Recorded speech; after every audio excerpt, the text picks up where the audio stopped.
And today is 15 June. It's exactly 2 months and you can see अभी भी उतने ज़्यादा roots visible नहीं है. Hello my beauty queens, welcome back to my channel. और आज मैं शेयर करने वाली हूँ हेयर कलर मेंटेनेंस रूटीन. तो इसमें मेरा पूरा raw and real personal experience है. हेयर कलर लगाने से पहले कौन सी चीज़ें, कौन सी बातों का मैं ध्यान रखती हूँ, कौन सी चीज़ें करती हूँ जिससे कि मेरे बालों को डैमेज ना हो. हेयर कलर लगाने के बाद मैं उसका टेक केयर कैसे करती हूँ ताकि कलर लंबे समय तक टिके और जल्दी फेड अवे ना हो. और अगर सफ़ेद बाल जब दिखने लग जाते हैं, ज़रूरत से ज़्यादा जब ग्रे हेयर विजिबल हो जाते हैं, तो फिर मैं उसको कैसे कवर अप करती हूँ और मेरे कौन से हेयर कलर मेंटेनेंस टिप्स हैं. It's all my personal experience. May be इससे आपको भी कोई हेल्प मिल जाए. सो चलिए now let's get into the video. So mostly मैं अपना हेयर कलर डे जो है डिसाइड करती हूँ अराउंड एनी बिग इवेंट, या अगर मुझे स्पेशली हेयर वीडियोस शूट करनी है ऑन दैट. ये 16 अप्रैल को कलर लगाना है, तो कलर लगाने से पहले बालों को शैम्पू करना ज़रूरी है ताकि आपकी स्कैल्प क्लीन रहे. बालों पे अगर डर्ट, ग्रेम या पसीना रहता है तो कलर अच्छे से चढ़ता नहीं है and it's not good at all. Now I personally feel like कि अगर मैं उसी दिन अपने बालों को शैम्पू करके कलर लगाऊं तो हो सकता है कि मुझे सेंसिटिविटी का इशू हो जाए, बिकॉज कभी कभी कुछ चीज़ें इरिटेट करती हैं. अपने स्कैल्प पे शैम्पू करा, स्कैल्प आपकी अभी एकदम क्लीन है, थोड़ा सा भी उस पर नेचुरल ऑयल नहीं है, और फिर कलर लगाओ और हो सकता है कि कलर जो है वो स्कैल्प में अंदर पेनिट्रेट करे and it can cause irritation. So yeah it can possible. सो ये सारे डाउट्स को माइंड में रखते हुए मेरा पर्सनली मानना ये है कि मैं कलर लगाने से एक दिन पहले अगर शैम्पू करूँ that works better for me. तो थोड़ा बहुत नेचुरल ऑयल जो है वो स्कैल्प पे रहता है, एकदम फ्रेश शैम्पू नहीं होते बाल और जो इतने गंदे भी नहीं होते. So that is why I figure it out कि मुझे एक दिन पहले शैम्पू करना है. अब जिस दिन मुझे बालों को शैम्पू करना है, for on that day I do all my hair prep thing, जैसे कि बालों को डीपली ऑयल करना, बालों में डीप कंडीशनिंग करना, डीप कंडीशनिंग मास्क अप्लाई करना, ये सारी की सारी चीज़ें उसी दिन जाएंगी. तो सबसे पहले सुबह उठते साथ ही what I do, I apply oil अच्छे से. मैं ऑलिव ऑयल अप्लाई करती हूँ क्योंकि ऑलिव ऑयल जो है इसको जब आप वॉश करते हो तो आपको बार बार शैम्पू नहीं लगाना पड़ता बालों से इसको निकालने के लिए. ये लाइट ऑयल रहता है, बालों में जल्दी एब्जॉर्ब भी होता है और उसके साथ साथ विटामिन ई से तो भरपूर रहता ही है. साथ ही एक ही बार शैम्पू करो तो ईजिली निकल भी जाता है. सो बालों को नरिशमेंट भी मिल जाती है और ओवर शैम्पू करने की भी जरूरत नहीं लगती. And that's why I prefer olive oil. Olive oil में थोड़ा एलमंड ऑयल मिक्स कर लिया, jojoba oil also work really well, या फिर नारियल का तेल. ये सारे तेल है, कोई भी तेल आप लगा सकते हो. तो मैं ऑलिव ऑयल अप्लाई कर लेती हूँ because that is what I have these days with me. तो ऑलिव ऑयल लगाने के बाद then I went for a walk on that day. That's what I do कि आई जस्ट मेक श्योर कि कम से कम बालों में जो तेल लगाया है वो 2 घंटे तक बालों में रहे. देन शैम्पू करने से तुरंत पहले मैं बालों में डीप कंडीशनिंग के लिए मास्क अप्लाई करती हूँ. अब जब डीप कंडीशनिंग मास्क हैं इनको भी मैं ऑयल के ऊपर ही अप्लाई कर रही हूँ, but here I am just also sharing कि अगर आपको किसी टाइम पे ऑयल नहीं लगाना है या ऑयलिंग नहीं कर रहे हो तो डीप कंडीशनिंग मास्क भी जो है इसको पहले लगा सकते हैं बालों में प्रॉपर नरिशमेंट. अब जो डीप कंडीशनिंग मास्क होते हैं या जो रिपेयर वाले मास्क होते हैं, जैसे मेरे पास है लॉरियल पेरिस का ये एब्सोल्यूट रिपेयर मास्क. ये क्या करते हैं कि बालों को स्ट्रेंथन करने में, अगर किसी भी तरह का कोई डैमेज है बालों को तो उसको यू नो मैनेज करने में हेल्प करते हैं. बेसिकली जो बहुत ज़्यादा ड्राई हो जाते हैं बाल, ये जो रिपेयर वाले मास्क होते हैं ये ड्राइनेस को हैंडल करते हैं, बालों को नरिशमेंट देना, उनको कंडीशनिंग प्रोवाइड करना, वो सब काम करते हैं. सो डीप कंडीशनिंग मास्क जो है वो मैं नेक्स्ट स्टेप पे अप्लाई करती हूँ. और अगर डीप कंडीशनिंग मास्क नहीं है, फिलहाल तो मेरे पास है, कभी कभी नहीं होता है, तो मैं क्या करती हूँ, मैं यूज़ करती हूँ अपने कंडीशनर. कंडीशनर को मैं अच्छे से ज़्यादा से अमाउंट में लेके पूरे बालों पे एज अ मास्क अप्लाई कर लेती हूँ. जैसे कि आज भी यहाँ पे मैं अप्लाई कर रही हूँ लॉरियल पेरिस का extra ordinary oil conditioner. So ये जो कंडीशनर है again they help to make sure your hair stay nourish. अगर आपके पास मास्क नहीं है तो आप कंडीशनर को भी यूज कर सकते हो. वेल मैं तो करती हूँ क्योंकि कंडीशनर जल्दी खत्म नहीं होते. So just to consume them properly also मैं इनको as a hair mask apply करती हूँ शैम्पू करने से पहले. अब उसके बाद आता है शैम्पू का टाइम. अब क्योंकि बालों में तेल लगाया है, हेयर मास्क भी लगा है, so I try to go for a shampoo जो एक ही बार में तेल भी निकाल दे और बालों को जो है वो ज़्यादा स्ट्रिप ऑफ भी ना करे, उनको ज़्यादा ड्राई भी ना करे. तो ऐसे में clarifying shampoo I think is a good option. और मैं यूज़ कर रही हूँ हेड एंड शोल्डर का ये anti dandruff cool menthol shampoo. इसको लगाने से बड़ी ठंडी ठंडी फीलिंग आती है. और इस शैम्पू के साथ मैंने नोटिस करा कि एक ही बार में बालों से ऑयल वगैरह निकल जाता है and then I don't need to over do the shampoo again and again. आपके पास जो शैम्पू है वो यूज़ कर सकते हो. बट या clarifying shampoo is my one option. आज तो लाइटिंग इतनी वियर्ड हो रही है ना वीडियो में, so sorry for that, because थोड़ी देर पहले तक it was clear, now extremely cloudy, एकदम बारिश होने वाली है वैसा सीन हो गया है. एनीवेज तो मैंने इस वीडियो को रॉ रियल रखा, कोई अपनी आर्टिफिशियल लाइट्स वगैरह ऑन नहीं की है, so that we can I can just directly talk to you. ये वीडियो मैं ऐसा रखना चाहती थी कि डायरेक्टली जो पर्सनल एक्सपीरियंस है वो आपके साथ शेयर कर रही हूँ, इसलिए एकदम रॉ रखा है इसको। So moving on to the next step. अब मैंने मेरा कंडीशनिंग भी हो गया, ऑयलिंग भी हो गया, शैम्पू भी हो गया। अब शैम्पू के बाद वाला जो कंडीशनर लगाने का स्टेप होता है वो मैं फॉलो नहीं करती। उसका कारण ये है कि जब मुझे कलर लगाना है तो मैं नहीं चाहती कि बालों में कोई भी और प्रोडक्ट रहे। I want my hair to be as fresh as possible. और इस बार तो खास करके मैं पूरे बालों पर कलर लगाने वाली थी, so that's why I choose कि मैं अभी वो नहीं करूँगी, कंडीशनर अप्लाई नहीं करूँगी। So after doing all this pre hair colour routine, फिर आता है वो दिन जब बालों में कलर लगाना है। सो कलर के लिए मैंने अप्लाई किया लॉरियल पैरिस का एक्सलेंस क्रीम हेयर कलर। उसका पूरा वीडियो मैंने पोस्ट किया हुआ है, पिछले महीने डाला था, तो आप वो देख सकते हो। और इस हेयर कलर के साथ आपको शैम्पू भी मिलता है, कंडीशनर भी मिलता है। बट जब कलर को वॉश करना होता है तो मैं उस वक्त शैम्पू अप्लाई नहीं करती। बालों में से अच्छे से कलर को निकालने के बाद I only use the conditioner that come with the hair colour. Conditioner मैंने अच्छे से लगाया ऊपर से लेके नीचे तक, क्योंकि इस बार मैंने पूरे रूट से लेके टिप तक बालों में कलर लगाया था। सो आई मेक श्योर कि कंडीशनर अच्छे से बालों में रहे भी। और देन उसके बाद उसको अच्छे से रिंस ऑफ कर दिया। इस बार जब मैंने बालों में हेयर कलर लगाया था तो मैंने बैक टू बैक 2 दिन हेयर कलर अप्लाई करा था, because I also tried the Paradise hair colour.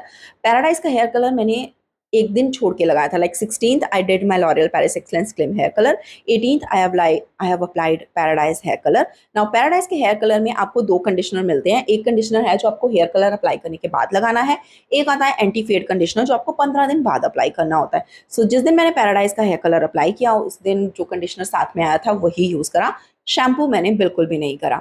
So now यहाँ से शुरू होती है मेरी हेयर कलर मेंटेनेंस की, या जो पोस्ट हेयर कलर वाली जो जर्नी है वो। What I do to make sure कि ये जो मेरा कलर मैंने बालों में लगाया है वो लंबे समय तक टिके, ज़्यादा जल्दी सफ़ेद बाल विजिबल ना हो, ग्रे कवरेज लॉन्ग टाइम तक रहे। So these are the things which I do week after week after week. और इसके लिए सबसे पहले शैम्पू जल्दी नहीं करती हूँ, मैं शैम्पू नहीं करती। आई जस्ट मेक श्योर कि पहली वॉश वाला शैम्पू थोड़ा सा मैं पुश कर सकूँ। सो इस बार जब मैंने हेयर कलर अप्लाई करा था, मैंने फर्स्ट शैम्पू किया था 21 अप्रैल को with this L'Oréal professional white amino colour shampoo. ये स्पेसिफिकली कलर्ड हेयर के लिए आता है, कलर हेयर की मेंटेनेंस के लिए। ये माइल्ड शैम्पू है, मतलब ये स्कैल्प को अच्छे से क्लीन करता है लेकिन बहुत ज़्यादा स्ट्रिप ऑफ नहीं करता। और ऐसे टाइम पे जब आपने हेयर कलर लगाया हो तो आपको अवॉइड करने हैं क्लैरिफाइंग शैम्पू, जो बहुत स्ट्रॉन्ग शैम्पू होते हैं, या एंटी डैंड्रफ शैम्पू है, वो आपको अवॉइड करने हैं। जितने भी माइल्ड सॉफ्ट लाइट वेट वाले शैम्पू आप यूज़ करोगे वो बेटर रहेंगे। एक्सेसिव अभी इस टाइम पीरियड पे जब आप शैम्पू करोगे तो आपको हैवी मास्क नहीं लगाने बालों के ऊपर, रिपेयर वाले प्रोडक्ट नहीं लगाने, क्योंकि ये सारे प्रोडक्ट क्या करेंगे, आपके बालों में ग्रीसीनेस जल्दी ऐड ऑन कर देंगे। 1-2 दिन बाद ही आपको बाल जल्दी से ग्रीसी लगने लगेंगे, फिर आपको लगेगा मैं दोबारा से जल्दी से शैम्पू कर लूँ। और जितना जल्दी आप शैम्पू करोगे उतना जल्दी बालों में से कलर फेड होगा। So you really need to be mindful what are you putting in your hair, कौन सा सीरम लगा रहे हो, क्या क्या लगा रहे हो। अगर आपके सफ़ेद बाल बहुत ज़्यादा हैं और आपको रेगुलर कलर करना पड़ता है या कलर को मेंटेन रखना एक प्रॉब्लम हो गई है, तो इन सारी बातों के ऊपर आपको ध्यान देना पड़ेगा। और ये छोटी छोटी चीज़ें एक्चुअली में काफ़ी हेल्प करती हैं टू मेक श्योर कि जो ग्रे हेयर के ऊपर कलर लगाया वो लंबे समय तक टिके। सो फर्स्ट डे जब मैं बालों को शैम्पू करूंगी, on that day I will make sure that apply conditioner, and my favourite conditioner is L'Oreal Paris hyaluron moisture conditioner. ये कंप्लीटली खत्म हो गया and I will be reordering this one very very soon. और हाँ, सारे products के links के लिए you can just check the description box. ये मॉइस्चर सीलिंग कंडीशनर है, because I have dry hair, that's why I use this one. और इसको मैं सिर्फ और सिर्फ इतनी अमाउंट में लगाऊंगी और सिर्फ लेंस पे लगाऊंगी, बिल्कुल भी ऊपर वाले एरिया पे टच भी नहीं होने दूंगी बालों के, बिकॉज अगेन इट कैन हो सकता है कि बाल जल्दी ग्रीसी हो जाए। So for that purpose I will avoid it. So yeah, first shampoo day, conditioner day, that's it. अब इसके बाद मेरा नेक्स्ट, बिकॉज अप्रैल में बहुत गर्मी है, गर्मी होती है, बाल जो हैं वो पसीने की वजह से बहुत जल्दी स्कैल्प जो है वो स्वेटी हो जाती है एंड उसकी वजह से जल्दी शैम्पू करने का मन करता है। तो to maintain that shampoo day as long as possible, in between मैं सिर्फ और सिर्फ सादे पानी से अपने बालों को धो लेती हूँ। So here on 25th I washed my hair again, but इस बार सिर्फ और सिर्फ मैंने प्लेन पानी के साथ बालों को रिंस किया। देन नेक्स्ट टाइम जब मैंने अपने बालों को वॉश किया, that I did on 30th अप्रैल, और इस दिन मैंने यूज़ करा जो पैराडाइज का एंटी फेड कलर वाला कंडीशनर आता है वो। सो पैराडाइज का हेयर कलर मेरे बालों पे बिल्कुल शो अप नहीं हुआ था, एक भी बाल ब्राउन नहीं हुआ था, but still I use that anti fade conditioner in a hope ताकि मे बी जो मैंने लॉरियल का कलर लगाया ये शायद उसको प्रोटेक्ट कर दे, या हो सकता है एंटी फेड कंडीशनर लगाने के बाद मुझे पैराडाइज का हेयर कलर लगाया हुआ दिख जाए, कुछ तो दिखेगा, but that didn't happen. I just use that product and on that day मैंने लॉरियल का एक्स ऑयल कंडीशनर भी अप्लाई करा एज अ हेयर मास्क, और बालों को सादे पानी से रिंस करा, लेकिन कोई शैम्पू यूज नहीं करा।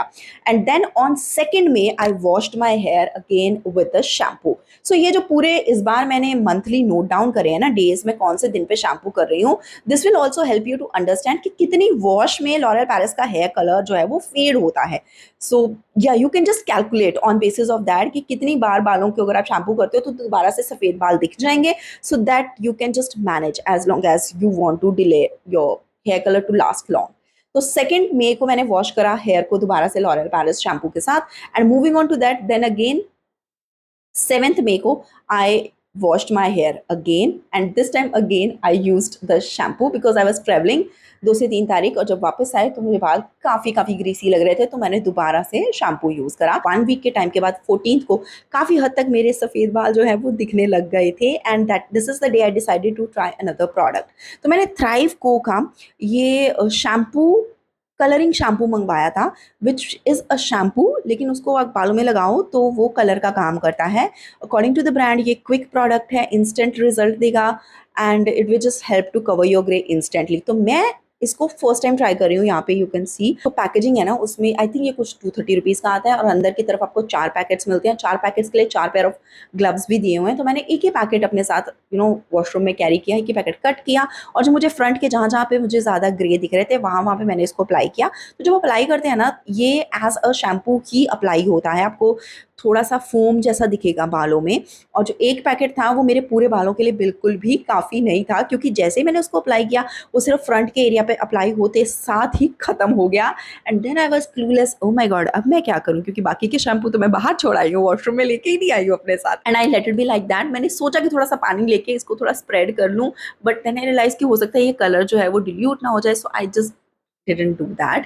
और उसको जैसे इंस्ट्रक्शन दिए गए थे पैकेजिंग के ऊपर वही इंस्ट्रक्शन मैंने फॉलो किए, उसको थोड़ी देर बालों में रहने दिया, एंड देन सादे पानी के साथ अपने बालों को वॉश किया। कोई और शैम्पू नहीं लगाया, ओनली दैट प्रोडक्ट। और जब बाहर आके मैंने बाल चेक किए तो जहाँ जहाँ पे मैंने उस कलरिंग शैम्पू को अप्लाई किया था मेरे बाल अच्छे से कवर हो चुके थे, कोई भी ग्रे विजिबल नहीं था। बट प्रॉब्लम यही हुई क्योंकि मैंने एक ही प्रोडक्ट एक ही सेशे यूज़ किया था, तो मेरे यहाँ पे जो रूट्स के बाल थे, यहाँ पे नीचे की तरफ, यहाँ पे मैं शैम्पू अप्लाई नहीं कर पाई, वो मुझे वाइट दिख रहे थे, but the section was completely covered. 14th May को मैंने फर्स्ट टाइम थ्राइव का एक सेशे यूज करा, एंड आफ्टर दैट 23rd को मैंने बालों को रिंस करा शैम्पू के साथ। देन 1 जून को अगेन शैम्पू यूज करा, और इस टाइम पे वही थोड़ा सा कंडीशनर आफ्टर शैम्पू बालों में अप्लाई किया।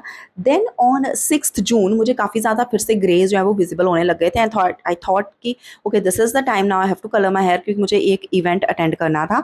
सो मैंने जो थ्राइव को का कलरिंग शैम्पू है, इसके जो बाकी बचे हुए 3 सैशेस हैं वो यूज़ किए, अच्छे से अप्लाई करा, जितने भी ग्रेज थे वो अच्छे से कवर हो गए। So today is 6th June and I have tried this. Now let's wait, and जब मैं नेक्स्ट अपना हेयर वॉश करूँगी आई वॉन्ट टू सी किस तरह से ये कलर फेड होता है। एंड आज as you can see coverage even है, स्कैल्प के ऊपर कोई पैचीनेस नहीं है, कोई कलर डिपॉजिट नहीं है, और मैंने कोई एडिशनल शैम्पू यूज़ नहीं करा है। So those are the plus points, and या लेट्स stay tuned और देखते हैं how it stay up later. Today is the 15th June. I'm making this video. I did my first shampoo, and here you can see अभी भी जो है बाल अच्छे से कलर हैं। So now from here onwards, क्योंकि मैं अभी कोई और हेयर कलर प्रोडक्ट बालों में नहीं लगाऊंगी, मुझे ऐसा लग रहा है कि और 2 हफ्ते तक मेरे बालों में ये कलर टिक जाएगा, और 2 वॉशेस ये कलर मेंटेन हो सकता है। उसके बाद सफ़ेद बाल जो है वो ज़्यादा प्रोमिनेंटली विजिबल हो जाएंगे। अब उस स्टेप पे क्योंकि मैं अभी लॉरियल पैरिस का हेयर कलर यूज़ नहीं करना चाहती हूँ, और मैं अपने हेयर कलर को और ज़्यादा लंबा खींचना चाहती हूँ, सो मैं क्या करूँगी, मैं यूज़ करूँगी हेयर लाइन पाउडर, ताकि मैक्सिमम अगर मुझे कहीं बाहर जाना है तो जितने भी ग्रे दिख रहे हैं उसके ऊपर हेयर लाइन पाउडर लगा के I will cover it, and I will go out where ever I want go out. Even if I have to make a video I might use a hair line powder. इसके अलावा other thing which I will use is hair bands. आपने मेरे previous month के videos देखे होंगे। In the month of March, April में hair colour apply करने से पहले जितने भी वीडियोस हैं, I was wearing a very big broad hair band. और उसका कारण ये है कि मेरे को जितने भी सफ़ेद बाल है ना, वो ज़्यादातर विजिबल होते हैं सेंटर पार्टीशन में या साइड पार्टीशन में। जब मैं वो हेयर बैंड अप्लाई कर लेती हूँ, specially on the front area like this, तो जितने भी ग्रेज हैं वो कवर हो जाते हैं और पीछे में उतने ज़्यादा ग्रे हैं नहीं। तो पार्टीशन करने के बाद वो ग्रेज जो है वो कवर हो जाते हैं और पता ही नहीं चलता कि सफ़ेद बाल हैं या नहीं है। एंड ऐसे में आई लाइक जो कंसर्न है वो कवर अप हो जाता है। मैं उसको छुपा लेती हूँ अच्छे से, कंसील हो जाता है वो without using any hair colour. And मुझे ज़रूरत ही नहीं लगती फिर हेयर कलर अप्लाई करने की। And in that way also मैं अपने हेयर कलरिंग रूटीन को थोड़ा और पुश कर सकती हूँ। एंड या these are the things which I do. Product मैंने वीडियो में शेयर करे हैं, उनके लिंक्स के लिए आप डिस्क्रिप्शन बॉक्स चेक कर लेना। ये प्रोडक्ट अमेजॉन पे अवेलेबल है, so you can check it over there. Thank you so much for watching.